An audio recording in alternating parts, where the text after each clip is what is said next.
आखिर किन किन योद्धाओं के पास थे संसार के सबसे शक्तिशाली 5 धनुष?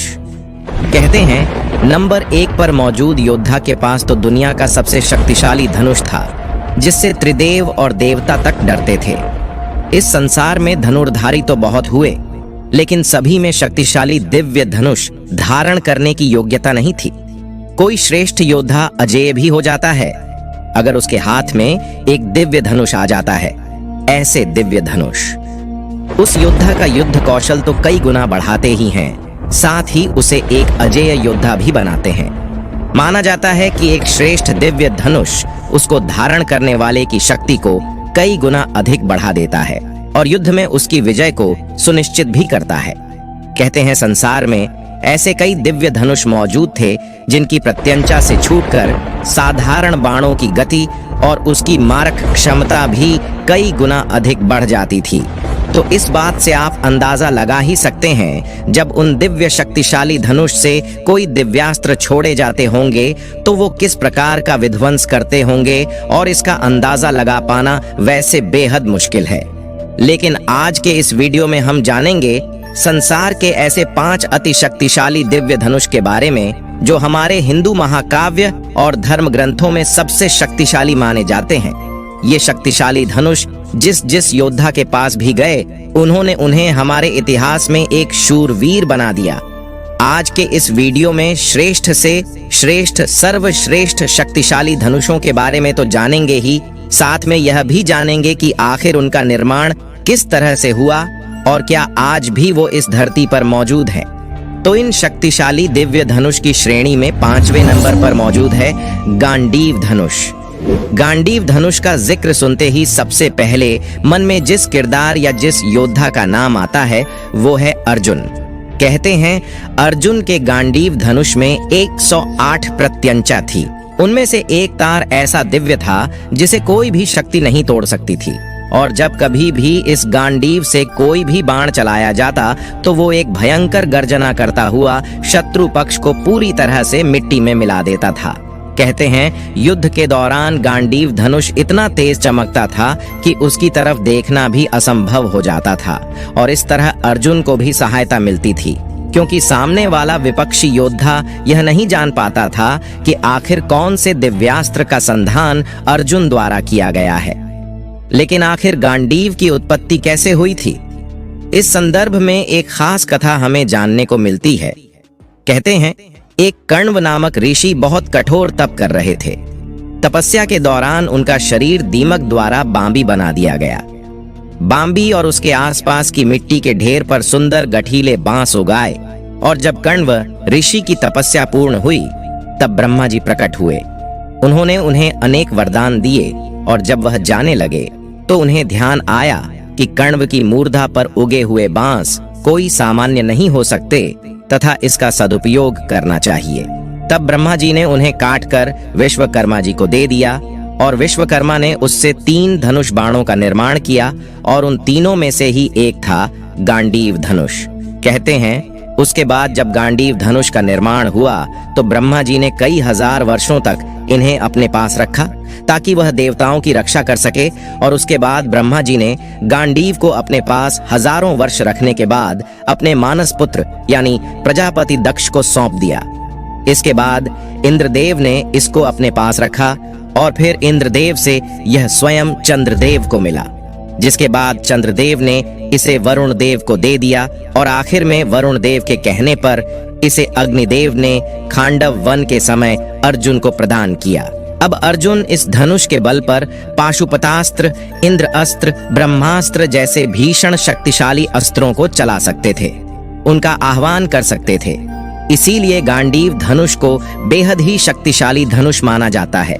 इसी श्रेणी में 4थे नंबर पर आता है विजय धनुष। कहते हैं भगवान शिव ने इंद्रदेव से अपने शिष्य भगवान परशुराम जी को वरदान स्वरूप यह धनुष दिलवाया था। इस धनुष के कारण भगवान परशुराम ने 21 बार क्षत्रियों को धरती से विहीन कर दिया था, और उसके उपरांत यह महान धनुष महारथी कर्ण को प्राप्त हुआ, जो कि स्वयं भगवान परशुराम जी ने ही दिया था। कहते हैं कर्ण के धनुष में ऐसी खूबियां थीं जो अर्जुन के गांडीव धनुष में भी नहीं थीं। विजय एक ऐसा धनुष था जिसे किसी भी प्रकार का अस्त्र शस्त्र नष्ट नहीं कर सकता था। कहते हैं इससे तीर छूटते ही एक भयानक ध्वनि उत्पन्न करते थे और कहते हैं कि कर्ण का विजय धनुष मंत्रों से इस प्रकार अभिमंत्रित था कि वह जिस भी योद्धा के हाथ में होता था उस योद्धा के चारों तरफ एक सुरक्षा का अभेद्य घेरा बन जाता था। इसे किसी भी दिव्यास्त्र से भेदा नहीं जा सकता था। और इस संदर्भ में महाभारत युद्ध के 17वें दिन भगवान श्री कृष्ण ने अर्जुन से कहा था कि जिस दिन तक कर्ण के हाथ में विजय धनुष रहेगा तब तक तीनों लोकों के योद्धा भी एक साथ मिलकर कर्ण को हरा नहीं सकते। और तो और महारथी कर्ण ने अपने विजय धनुष से युद्ध करते हुए कई बार अर्जुन के गांडीव धनुष की प्रत्यंचा को भी काट डाला था। कहते हैं कि दिव्य धनुष के प्राण उनकी प्रत्यंचा में होते हैं और विजय धनुष की प्रत्यंचा इतनी मजबूत थी कि उसे दुनिया में किसी भी अस्त्र से काटा या तोड़ा नहीं जा सकता था। यहाँ तक कि मंत्रों से अभिमंत्रित होने के कारण विजय धनुष पर जिस भी बाण को रखकर चलाया जाता उस बाण की शक्ति वास्तव में कई ज्यादा बढ़ जाती थी और इस शक्तिशाली धनुष का प्रयोग अधिकतर दिव्यास्त्र चलाने के लिए किया जाता था। इसीलिए महारथी कर्ण ने इसका उपयोग केवल एक बार अर्जुन के साथ युद्ध के अंतिम यानी कि महाभारत के 17वें दिन में किया था। अब बात करते हैं तीसरे नंबर पर मौजूद शक्तिशाली धनुष। यह कोई और नहीं बल्कि कोदंड धनुष था और यह किसी और का नहीं बल्कि स्वयं प्रभु श्री राम का था। भगवान श्री राम को सर्वश्रेष्ठ योद्धा माना जाता है। हालांकि उन्होंने अपने धनुष और बाण का प्रयोग बहुत ही मुश्किल वक्त में ही किया था। कहते हैं एक बार समुद्र पार करने का जब कोई मार्ग समझ में नहीं आया तो भगवान श्री राम ने समुद्र देव को अपने तीर से सुखाने की सोची। उन्होंने तरकश से अपना तीर निकाला, बाण संधान किया और इतने में ही समुद्र देवता यानी वरुण देवता प्रकट हो गए और उनसे प्रार्थना करने लगे। बहुत अनुनय विनय किया कि श्री राम जी अपना यह तीर अपने तरकश पर वापस रख दें, लेकिन बाण चढ़ चुका था। ऐसे में स्वयं भगवान श्री राम को विपरीत दिशा पर उस तीर को छोड़ना पड़ा। कहते हैं आज सहारा के मरुस्थल यानी कि रेगिस्तान जो बने हुए हैं वो सिर्फ और सिर्फ उसी बाण के आघात से क्षीण होकर बने हुए हैं जो स्वयं को दंड धनुष से छोड़ा गया था। यहाँ तक कि महापराक्रमी रावण का भी स्वयं वध भगवान श्री राम ने उस कोदंड धनुष से ही किया था। श्री राम जी के धनुष को लेकर यह भी कहा जाता है कि उनके पास भगवान विष्णु का शारंग धनुष भी था जो उन्हें स्वयं परशुराम जी ने दिया था। अब शारंग धनुष की बात आई है तो चलिए नंबर 2 की बात करते हैं। वो कोई और नहीं बल्कि शारंग धनुष ही है। कहते हैं यह भगवान विष्णु जी के धनुष का नाम था शारंग धनुष। बेहद ही शक्तिशाली धनुष था। देवताओं के अस्त्र शस्त्रों के निर्माता विश्वकर्मा जी द्वारा इस सारंग धनुष को तैयार किया गया था। यह धनुष भगवान शिव जी के पिनाक धनुष जैसा ही शक्तिशाली था।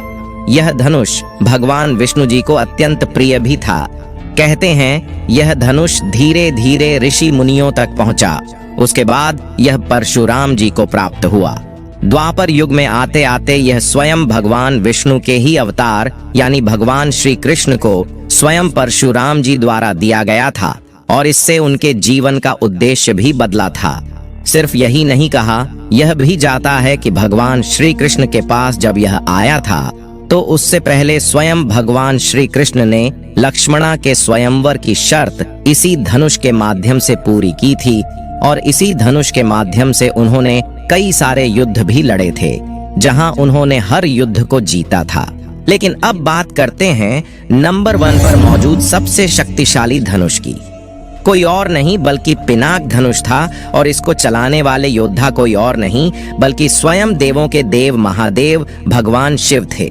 कहते हैं भगवान शिव के लिए निर्मित धनुष स्वयं सर्वश्रेष्ठ धनुषों में से एक था। इसे कई नामों से जाना जाता है। पुराणों में इसे शिव धनुष या त्याग धनुष कहा जाता है और महाभारत और रामायण और अन्य ग्रंथों में इसे पिनाक धनुष के नाम से जाना जाता है। संपूर्ण अस्त्र शस्त्र और धनुर्विद्या के निर्माता कोई और नहीं बल्कि भगवान महादेव ही हैं और धनुष को धारण करने के कारण ही महादेव पिनाकधारी भी कहे जाते हैं। यह धनुष संसार का सबसे सर्वश्रेष्ठ और सबसे शक्तिशाली धनुष भी था। वाल्मीकि रामायण के अनुसार पिनाक धनुष का उपयोग सृष्टि विनाश या प्रलय के लिए प्रयोग किया जाता है। भगवान शिव जी का यह मूल धनुष है और इस धनुष को वो सदैव अपने साथ ही रखते थे। पिनाक धनुष का उपयोग कर उन्होंने कई सारे दैत्यों और राक्षसों का वध किया था। कहते हैं उन्होंने इसी धनुष से सर्वप्रथम पाशुपतास्त्र का संधान कर त्रिपुरासुर का अंत किया था और अर्जुन के साथ युद्ध करते हुए भगवान शिव ने पिनाक धनुष धारण किया हुआ था।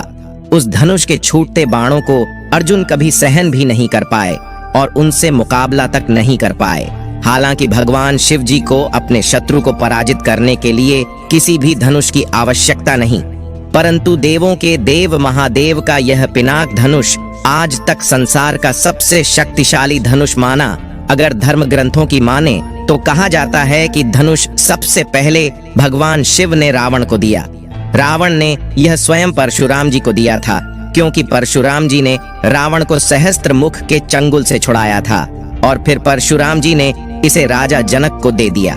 राजा जनक की सभा में श्री राम ने इसे तोड़ दिया था, वह भी सीता स्वयंवर के दौरान। लेकिन वहीं दूसरी तरफ यह भी कहा जाता है कि दूसरे आयामों में भगवान शिव के पास अभी भी यह धनुष मौजूद है। इनमें से कौन सा धनुष आपको सबसे सर्वश्रेष्ठ लगता है? कमेंट बॉक्स में अवश्य बताइएगा। अगर आपको ये वीडियो अच्छी लगी है तो इसे लाइक कीजिए, हमारे चैनल को सब्सक्राइब कीजिए और ज्यादा से ज्यादा इसे शेयर भी कीजिए। तो मिलेंगे अगली बार एक नई खास वीडियो के साथ।